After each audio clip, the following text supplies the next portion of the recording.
మీ పాటను మరొకసారి ప్రేక్షకుల కోసం పాడమంటారా? పాడాలి, తప్పదు. వేల వేల వెన్నెలంత మీద వాలి వెలుగునంత మోయమంటే నేను ఎంత అరెరే, చిన్ని గుండె ఉన్నదెంత హాయి నింపి గాలినంత ఊదమంటే ఊపిరెంత అరెరే,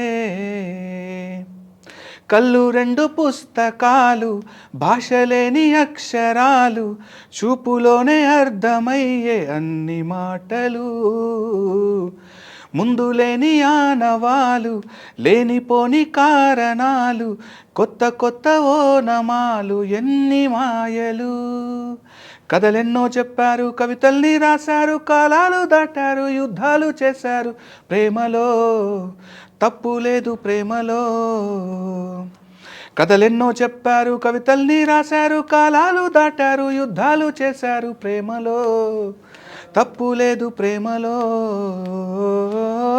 వేల వెన్నెలంత మీద వాలి వెలుగునంత మోయమంటే నేను ఎంత అరెరే. ఇది సార్. సూపర్ అండి. Thank you sir. దాదాపు అది 2 కోట్ల పైన దాటిపోయి 2.5 crores 30 అంటే 30 millions దగ్గరలో ఉంది సార్.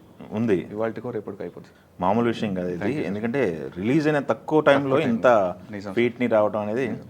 మ్యూజిక్ పాట ఏదైనా సరే బయట రిలీజ్ తర్వాత సినిమాకి ఒక ట్రంప్ కార్డ్లా తయారవుతుంది. Correct sir. రీసెంట్ టైంలో మనం చూసాము, మనం సంక్రాంతికి వస్తున్న సాంగ్ కూడా, ఆ సాంగ్ గోదావరిగట్ట సాంగ్ కూడా ఆ సినిమాని లాక్కెళ్ళింది సార్. థియేటర్కి జనాన్ని లాక్కొచ్చింది ఫస్ట్. అఫ్ కోర్స్ థియేటర్కి వచ్చిన తర్వాత జనాలు కంటెంట్ బాగుందంటే ఇంకా అది వేరే విషయం. కోర్టు సినిమా అనేది జనాల్లో తీసుకెళ్ళింది ఈ పాట అని చెప్పేసి చాలామంది మాట్లాడారు, నాని గారు మాట్లాడారు. ఏంటి ఈ పాట చేసినప్పుడు ఎన్ని యుద్ధాలు జరిగినాయి ఈ పాట పుట్టడానికి? ఒక చిన్నపాటి యుద్ధం జరిగింది సార్. అవునా? అంటే అన్ని పాటలు రాసినట్టే రాశాను సార్, బట్ ఇది ఎక్కడో మనసుకు బాగా దగ్గరైన కథ సార్. ఇది నాకు డైరెక్టర్ జగదీష్ మంచి ఫ్రెండ్. అవునా? అంటే ముందు మంచి ఫ్రెండ్. ఓకే. కథ చేస్తున్నప్పుడే ట్రావెల్ అయ్యాం ఇద్దరం.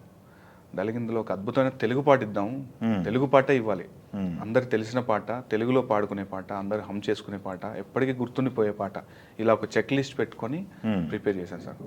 ఎప్పుడైతే విజయ్ బుల్గా నేను మ్యూజిక్ ట్యూన్ ఇచ్చారో, ఎస్ మనకు కావాల్సింది ఏదో దొరికింది. ఈ పాట రాస్తున్న రోజులు ఇంకో పాట రాయలేదు సార్. అవునా? ఈ పాట రాస్తున్న 18 రోజులు 20 రోజులు రాశాను సార్ ఈ పాట. ఇంకో పాట రాయలేదు ఇంకా. ఎందుకంటే ఈ సినిమా, ఆ కోర్ట్ అనే సినిమా, ఈ పాట నన్ను ఖచ్చితంగా ఒక ట్రంప్ కార్డ్ లాగా తీసుకెళ్తుంది ఎక్కడికో అని నమ్మాను. మా జగదీష్ కూడా అదే నమ్మాడు. అతనికి బయట అంటే వాల్ పోస్టర్స్ అంటే ఎంతమంది అయినా రైటర్స్ ఉన్నారు, బట్ నమ్మాడు నన్ను. నమ్మి అవకాశం ఇచ్చినప్పుడు నేను అనుకున్నాను, ఓకే ఇది ఖచ్చితంగా గేమ్ చేంజర్ నాకు లైఫ్లో అని చెప్పి దానికి ఎంత ఎఫర్ట్ పెట్టాలో మీరు అన్నట్టు యుద్ధాలే చేశాను పాట. అవునా? ఓకే. వర్షన్స్ రాశారా? వర్షన్స్ రాసుకున్నాను సార్. అయితే ఇట్లాగే రోజు తను ఆఫీస్ వర్క్ అయిపోయిన ముందు, ఆఫీస్కి వెళ్ళే ముందు కానీ ఆఫీస్ తర్వాత కానీ మీ ఇద్దరం కలిసేవాళ్ళం 1 గంట 2 గంటలు. వర్షన్స్ అని చెప్పకూడదు కానీ ఒక తరోగా కొన్ని పేజెస్ సార్, అవి ఇన్ని అని లెక్కలేదు, రాసుకుంటూ వెళ్ళాం. రాసుకుంటూ వెళ్తూ వెళ్తూ వెళ్తూ వెళ్తూ ఫిల్టర్ ఒక వర్షన్ నుండి ఒక వర్షన్, మొదట రాసిన వర్షన్కి ఈ వర్షన్కి సంబంధం ఉండదు సార్. అసలు గొప్ప జర్నీ సార్ ఇది. నేళ్ళు రాస్తున్న దానికి ఇప్పుడు ఒక అద్భుతమైన రెస్పాన్స్. సూపర్. ఎవరు జడ్జిమెంట్ ఓకే చేసింది? ఇది ఫస్ట్ డైరెక్టరేనా? అనుకున్నా సార్.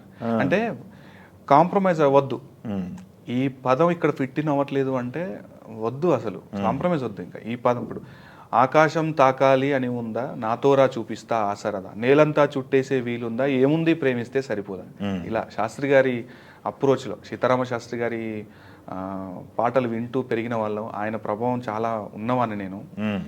సో ఆయనలాగే ప్రయత్నం చేద్దాం, ఎంతో ఎంతో ఆయన ఛాయలోకి వెళ్తే చాలు అనుకున్న సందర్భం సార్ మొదటిది. అలాంటిది ఈ రోజున పాటకు వస్తున్న అప్లాజ్ చూస్తుంటే, శాస్త్రి గారి లాగే మీ ఒరవడి ఉంది అందులో పాటలో అంటుంటే చాలా సంతోషం వేసింది సార్. శాస్త్రి గారి టాపిక్ వస్తుంది కాబట్టి ఆయన కలిసారా శాస్త్రి గారిని? కలిసాను సార్. ఓకే. ప్రేమం సినిమా రాసిన కొన్నాళ్ళకు వేరే ఏదో ఫంక్షన్లోనో లేదా యూనియన్ మీటింగ్లోనే అక్కడ కలిసాను సార్. వెళ్ళి కాళ్ళకు దండం పెట్టి నన్ను పరిచయం చేసుకున్నాను. ఇలాగ ఏం రాసావంటే, ఇలా ప్రేమ అనే సినిమాలో అగరత్తుల కురులే అనే పాట రాశాను గురుగారు అని చెప్పి వినిపించాను పంక్తి.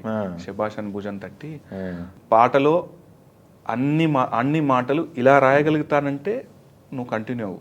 అప్పుడు 10 ఏళ్ల క్రితం సార్, యంగ్, అప్పుడప్పుడు ఇండస్ట్రీలో చిన్న చిన్న అడుగులు వేస్తున్నా. అంటే ఆయన కెరియర్ ఊహించి చెప్పారు. 2-3 నిమిషాలు మాట్లాడారు నాతో. మేబీ ఆ మాటలే నా జీవితాన్ని ఒక ఒక ఒక దారిలో పెట్టాయేమో అనుకుంటాను సార్. Okay. అలాంటి మాటలు పాటలు అన్నీ రాయగలిగితే, అంత ఓపిక నీకు ఉండగలిగితే, అంత ధైర్యం నీకు ఉండగలిగితే సినిమా పాటగాడిగా ఉండు, లేదంటే వెళ్ళి జాబ్ చేసుకోమన్నారు. మేబీ నేనేం ఫీల్ అయ్యానంటే సార్, కొంతకాలానికి నాకు అర్థమైంది ఆయన ఎందుకు చెప్పారు అంటే, అనిపించింది నాకు, ఓకే ఖచ్చితంగా నువ్వు ఇక్కడ ఉండవలసిన వాడివి, మరి ఆ సరంజామా అంతా సెట్ చేసుకున్నావు నువ్వు, లేదా ఊరికే ఏదో వేగ్గొచ్చి రాస్తున్నావా, అలా ఏమరపాటుగా రాయొద్దు, శ్రద్ధ భక్తులతో రాయి అని నాకేదో గైడెన్స్ చెప్పినట్టుగా అనిపించింది సార్ అది. ఎందుకంటే ఆ విషయం ఆయన పోయిన తర్వాత అర్థమైంది సార్ నాకు. ఆయన పోయాక ఆయన చెప్పిన మాటలను తలుచుకున్నప్పుడు మేబీ ఆ రోజే నాకు గురుగారు ఇచ్చారు, సో ఆయన బాటలో వెళ్ళిపోదామని. సూపర్ అండి. ఈ సినిమా ప్రొడ్యూసర్ అంటే నార్మల్ ప్రొడ్యూసర్ కదా సార్. ఆయనకి సినిమా జర్నీ నాని గారు హీరో డైరెక్టరు అందరూ ఉన్నారు ఆయనలో, ప్రొడ్యూసర్ రైటర్ ఉన్నాడు. ఏంటి వాళ్ళు ఈ సినిమా పాట ఓకే చేసినప్పుడు ఫస్ట్ ఆయన రియాక్షన్ ఏంటి? మీకు ఈ పాట గురించి మీకు ఆయన చెప్పిన మొదటి మాటలు ఏంటి? ఎప్పుడు జరిగింది అది? స్టేజ్ల మీద అంటే ప్రెస్ మీట్లో అందరూ చూసాం. అవును సార్. అయితే తెర వెనుక పాట రాస్తున్నప్పుడు డిస్కషన్ వచ్చేది. మ్యూజిక్ ఎవరు, ఆయన విజయ్ బుల్గా నుంచి చేస్తున్నారు, పాటలు ఎవరు రాస్తున్నారు అంటే డైరెక్టర్ చెప్పారు, సార్ పూర్ణాచారి అని నా ఫ్రెండ్ ఉన్నారు, ఏం పాటలు రాశారంటే చెప్పారు. ఓకే గో హెడ్, డైరెక్టర్ నమ్మారు ఆయన, గో హెడ్, మంచి అవుట్పుట్ తీసుకుని రండి అంతే. ట్యూన్ విన్నారు, ట్యూన్ ఓకే చేశారు. లిరిక్స్ విషయంలో ఇంకా డైరెక్టర్దే చాయిస్. మేమే ఏం చేసామంటే, నాని గారి దగ్గరికి ఒక వర్షన్ వెళ్ళిందంటే ఇంకా ఆయన ఇంకో మాట చెప్పొద్దు అసలు. ఇంకా మనం మళ్ళీ తిరిగి ఇంకో వర్షన్ రాయండి అన్నామంటే ఫెయిల్ అయినట్టే. ఆ ఎక్సర్సైజ్ మనమే చేద్దాం, ఒకటి కాదు 100 వర్షన్లు రాస్తాం. ఇదైతే నాన్నగారికి నచ్చుద్దని మేము ఒక స్థిమితంగా ఒక ఐడియాకి వచ్చిన తర్వాత ఆ వర్షన్ తీసుకెళ్ళాం sir. Excellent, go head, excellent, go head. Telugu పాట, అచ్చమైన తెలుగు పాట ఇచ్చారు, థ్యాంక్ యూ. ఇదే నాకు డైరెక్టర్ ఇలాగే చెప్పారు, నేను అదే చెప్పాను మీకు అంతే. Excellent, go head. ఎవరు పాడతారు? ఇంత అందమైన తెలుగు పాట ఒక తెలుగు వాడే పాడాలి. Anurag Kulkarni, Anurag Kulkarni, female voice Sameera Bharadwaj. అది కుదిరాయి సార్.